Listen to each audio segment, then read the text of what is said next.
Digital currency. Do you know what it is and how it works? This is expected to be a popular method of doing transactions in the future.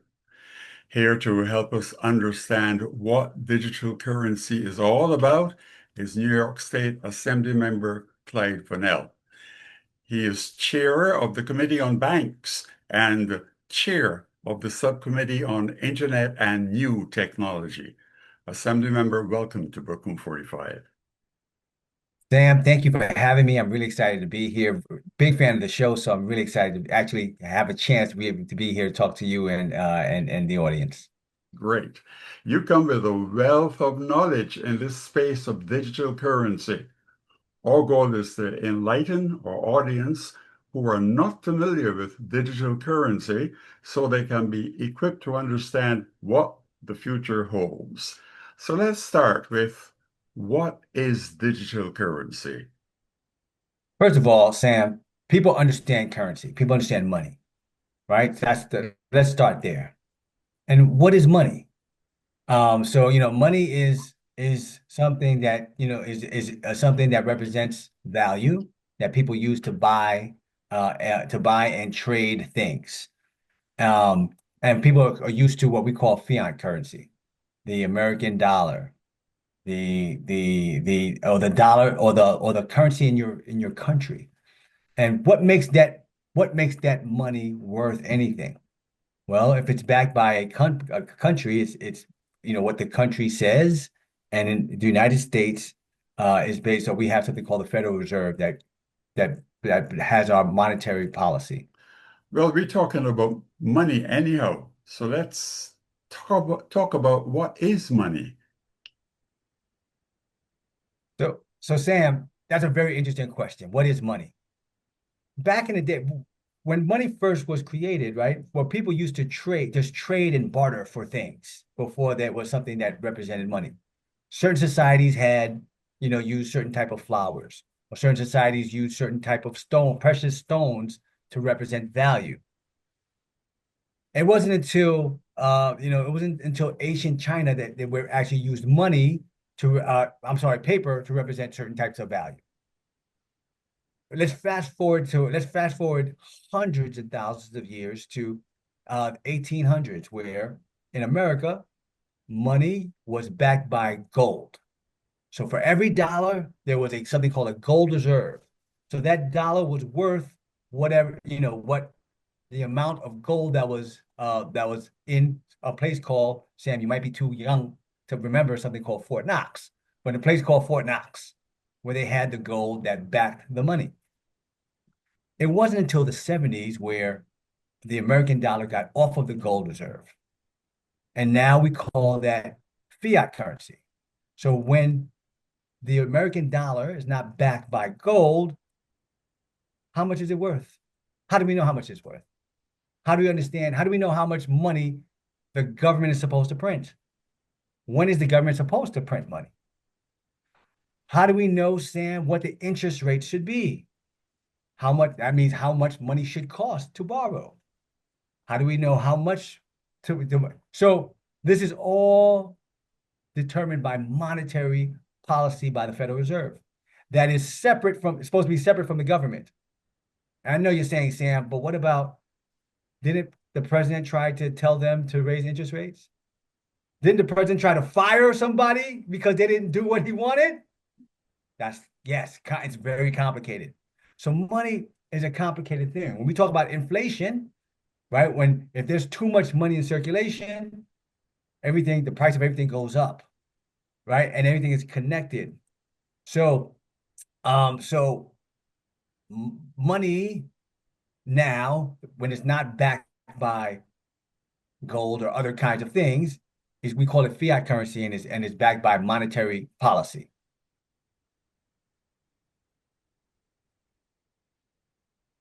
So we are now about to move from currency, the coins that we walk around with and the paper dollars, to this thing called digital currency. So what is digital currency? So Sam, so I talked about that the dollar used to be backed by gold, right? Now the dollar is backed by monetary policy.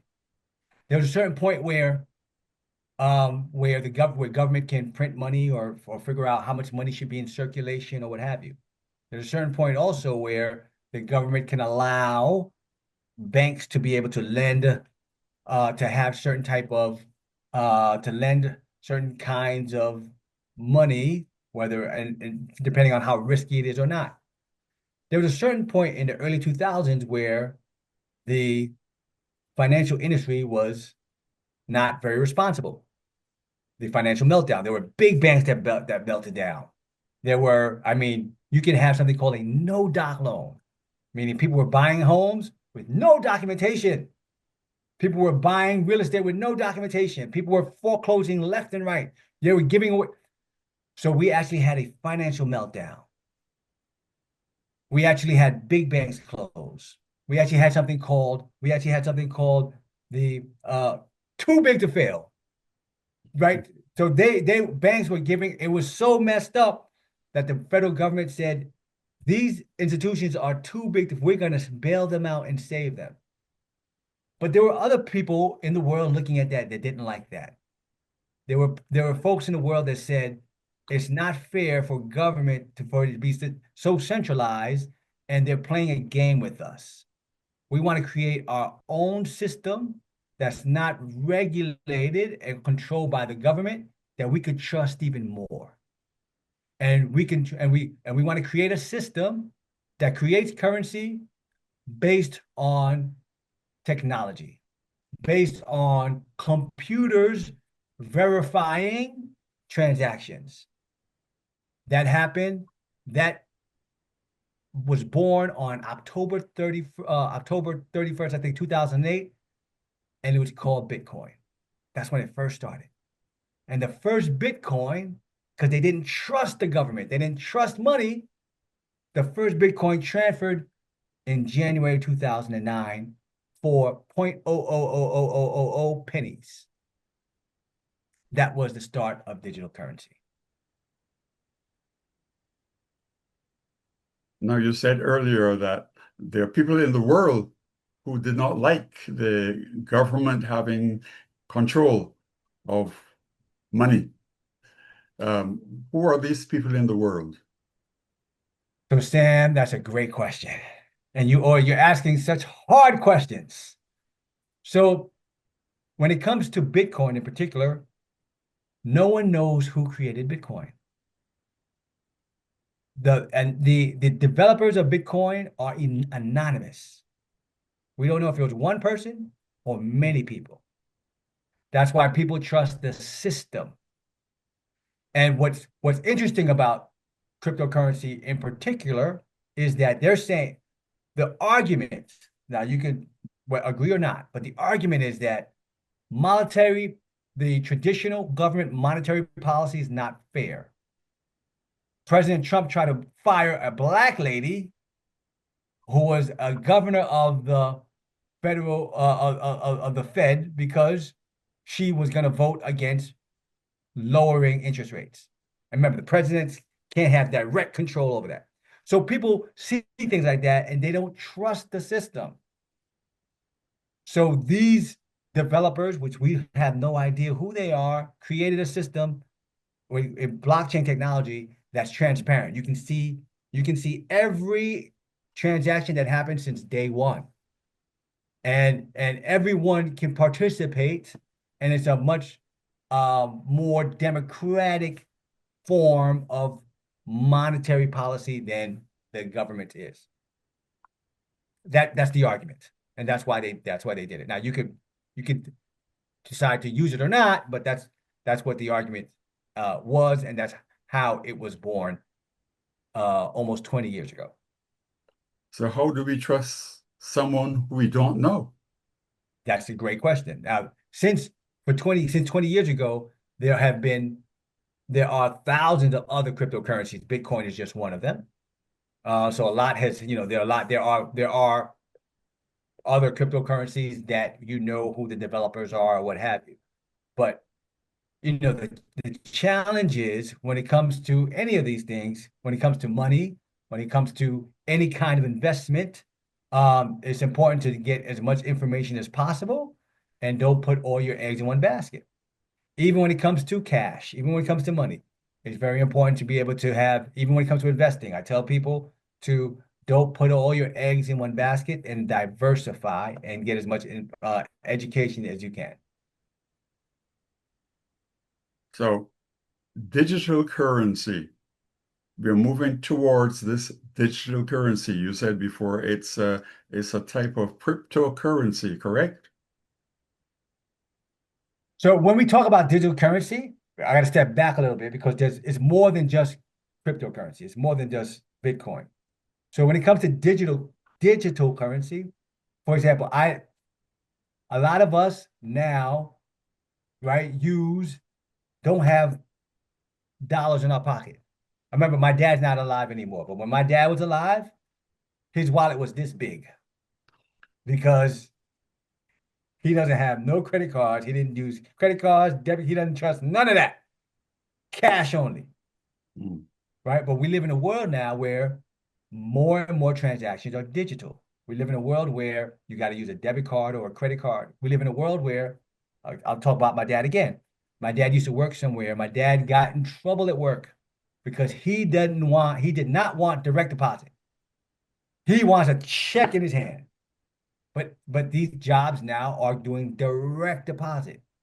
Sam, that is digitizing monetary the money that you have, right? Because now when people are using a credit card, when people are using a debit card, when people are using even when we don't even give food stamps. There's no such thing as food stamps anymore.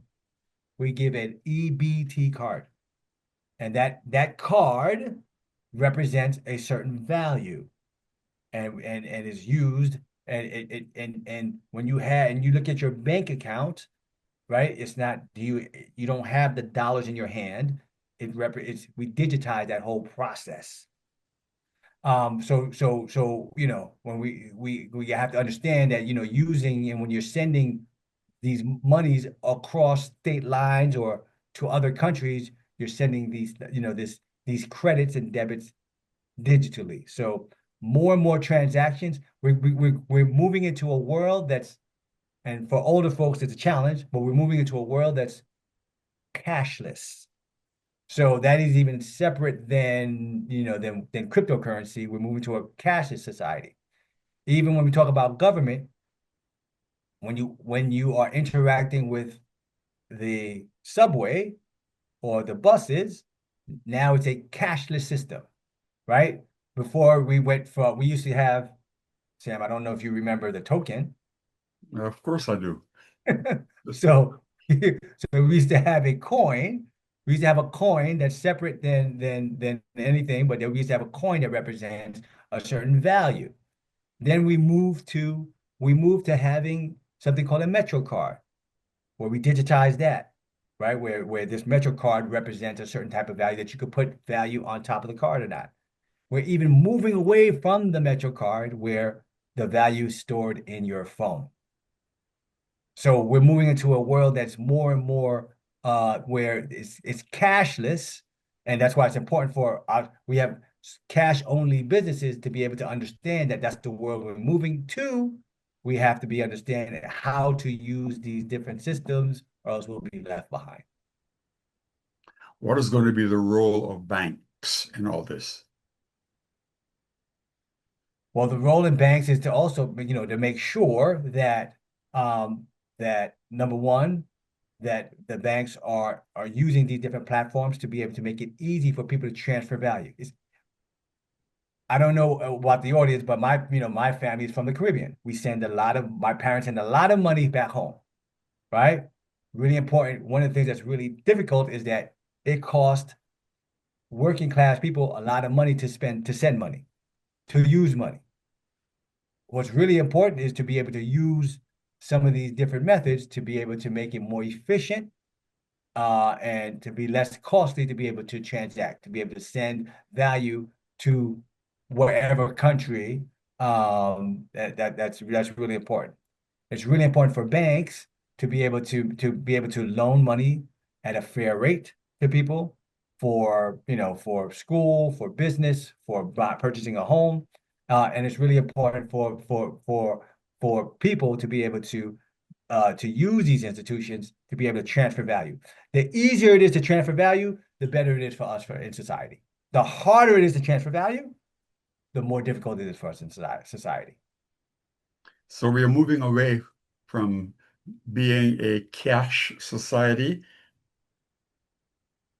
Sam, a to hundred digital percent. to digital society. 100%, Sam. And again, and there are people that are not crazy about that, but that's where the world is going. When do you think this is going to happen? It's happening now. It's happening already, right? So at most jobs, if you're working now, at most jobs, at almost all jobs, you're not receiving a paper paycheck. You're receiving direct deposit. So that means that you must have a bank account to be able to receive that direct deposit, right? So banks are so your job is less likely to give you to send you a check. Now banks, as a matter of fact, banks used to write and give you many more checkbooks. Even older people now are not, there used to be a thing, there used to be a class where people used to have to balance their checkbook. There used to be something where you used to go to the supermarket and used to wait online because somebody is writing a check. Sam, when was the last time you saw somebody writing a check at a supermarket? Well, I did. I wrote a check at church on Sunday, but no, not at the supermarket. No. No, no. You're gonna see there's less. There's you are a rarity because there are not that many people that are writing checks nowadays. It's not a thing that people are doing now. So it's Sam, it's happening now, and it's been happening for really fast. Another thing that's happening too, Sam, is when you see at banks, look at it, compare the amount of tellers at banks compared to the amount of ATM machines, Hmm. Hmm. right? There are less tellers and many more ATM machines. That means that more people are transacting with the computer than with a human. Hmm. And Hmm. that's happening more and more and more.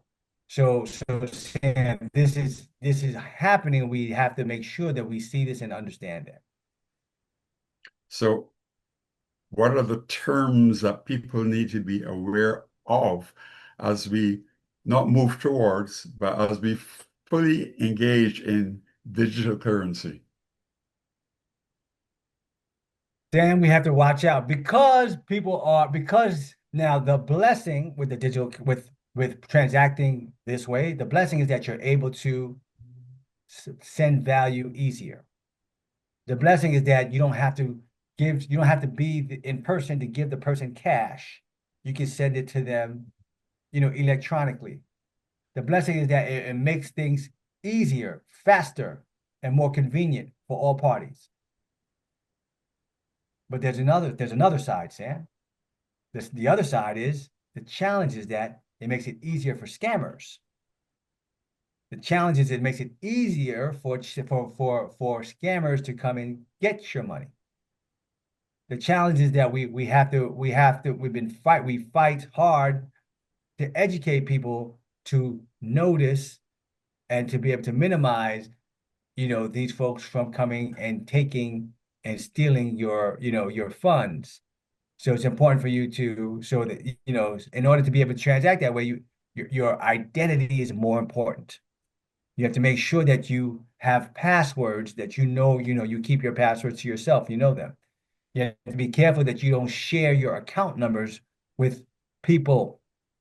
You have to make sure that, so it creates these other kinds of challenges that you have to be worried for, you guys have to be mindful for. And it's about educating to make sure that, you keep you keep safe online and you keep your identity safe.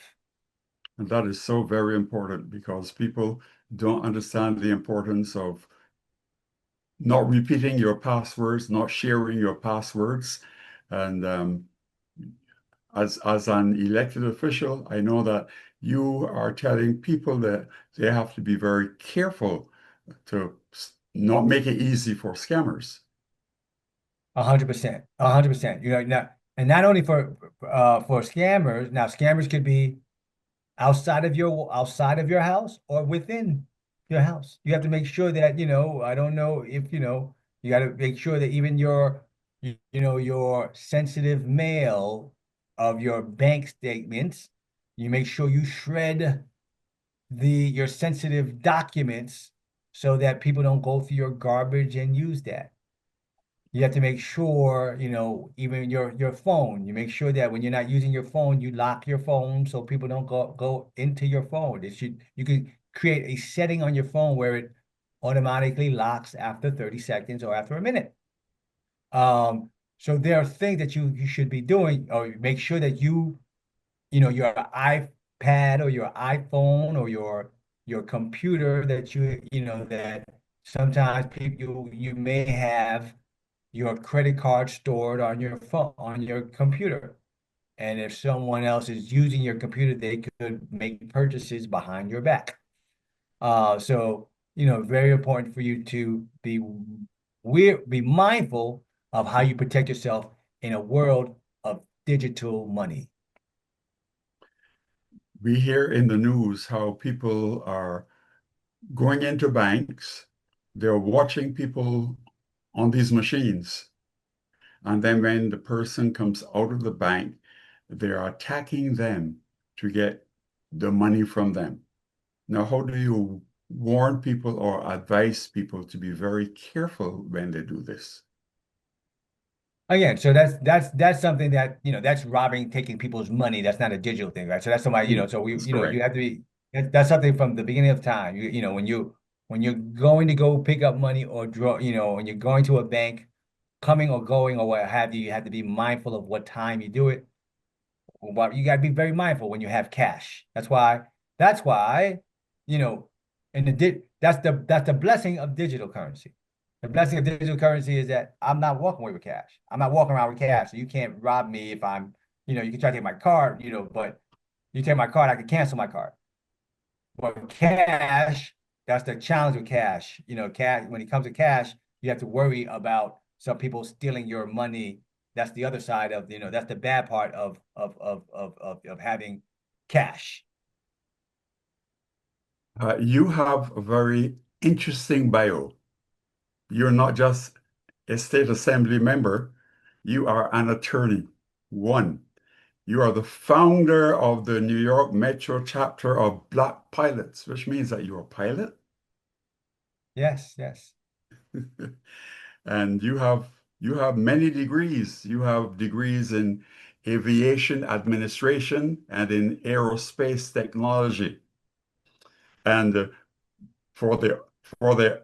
I've got to be very careful when I say for the ordinary person, you're a former restaurant owner. I was crazy enough to be in the restaurant business. Yes, I was. Yes. Okay, so getting back to digital currency, you said you were focused on emerging technology and closing the digital divide. Now, how do you close the digital divide? And what warnings are you going to send to people? What's really important is, again, shows like this, making sure that we are educated about what's available, and that we actually use the tools that are available today, and we make sure that we train people in technology and to be able to use these tools. There are gonna be some folks that don't want to use them, but we have to make sure that for the ones that can do, and that we master them. We have to make sure our small businesses use these tools properly. We have to make sure our entrepreneurs do also. And we also have to make sure that we also innovate in these spaces. So it's not just that we're just getting educated about it. We have to be able to innovate in these spaces, and that we make sure that we have access to all these technologies. You have provided a lot of information, a lot of important information for people who still don't understand that we are already in a digital tech, a digital currency age. And we have less than a minute. What final words would you like to say to our audience in this final 30 minutes. Well, Sam, listen, Brooklyn 45 is a great show to bring all this new information to you. And here talking about digital currency, you're actually in it now, you're using it now. Even if you send Western Union, you're giving them cash that gets sent electronically. You're already in that stage. We have to make sure that we use, and I'll talk about other platforms like PayPal, Venmo, Zelle, Cash App, all forms of digital currency. Use them, master them. And they use them carefully. But That's but we, right. but we got to use them. We don't have a choice. That's right. That's right. New York State Assemblyman Clyde Vanel, thank you very much for being our guest here on Brooklyn 45. And I know that you represent an area in Queens, but people can get in contact with you if they want to, can they? It doesn't matter where they are in New York. No doubt about it. I'm here. I rep, I'm an assembly member and I represent, everyone is my constituent from across the state. Okay. Well, thank you very much for providing the information that you did. Thank you. And to you, our viewers, we thank you for watching this program. You can watch it again on our YouTube channel. And we invite you to support Brooklyn 45. When you support us with a donation, you benefit, our communities benefit as well from the information that our guests provide. Please tell your family, your friends, and your colleagues to watch Brooklyn 45 programs on cable television and on YouTube, and to support and be a part of what we do. On behalf of our Brooklyn 45 team, I'm Sam Taitt. Brooklyn 45 is a 501c3 not-for-profit, and we welcome your support. Check out our website, brooklyn45.com, and feel free to donate or share it with your friends and family. Have any comments or questions? Send them to our Facebook, facebook.com/brooklyn45tv. If you have any questions or topics you think we should cover next, shoot me an email over at brooklyn45tv@gmail.com. Thank you again for watching.